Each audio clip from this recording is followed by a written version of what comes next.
All right, 3-minute flight instructor here, Kevin Panic. Scene 1, take 1. What can professional flight crew members teach us pilots, new student pilots, or pilots that are struggling? Scene 1, take 1. 3-minute flight instructor. All right, here we go. Flip on for 3 minutes. There we go.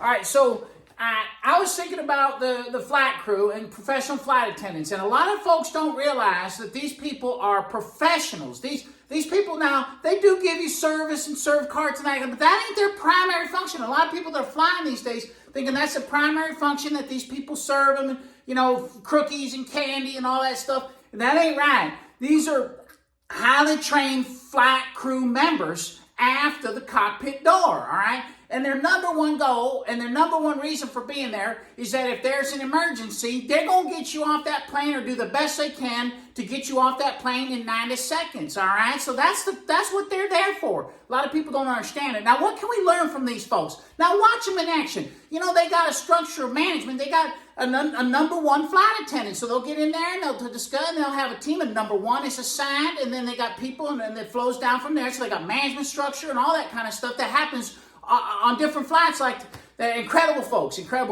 So what can we learn from them as being a new student? Now, I'm going to use the word cross-check. Now, when you're watching or you're in a commercial flight, just watch them. They'll even sometimes announce we're cross-checking. So as a new student or maybe struggling student, you know, what you want to do is you want to show your flying instructor who you're flying with, that you're starting to get this feeling of piloting command, right? You know, that timidness, and that's maybe sometimes holding us back, you know, 40 hours, not solo, whatever, or dropped off a long time ago, many years coming back. Just start getting that where you're in command and control, and to do that, one of the things might be that you assign, and it might shock that flight instructor, and they say, what? You give me a small assignment to cross-check the fuel caps? Yeah, okay, so, you know, in the beginning, say, you know what, I'm going to start using cockpit resource management like I've been learning from the 3-minute flight instructor. I'm going to ask you that visually verify at some point when we're going that, you know, the fuel caps are on. Now, 3-minute flight instructor said, why fuel caps? Oh, a 3-minute flight instructor, 500 hours, few years back, right, solo now, all by himself, gets distracted, get all kind of stuff.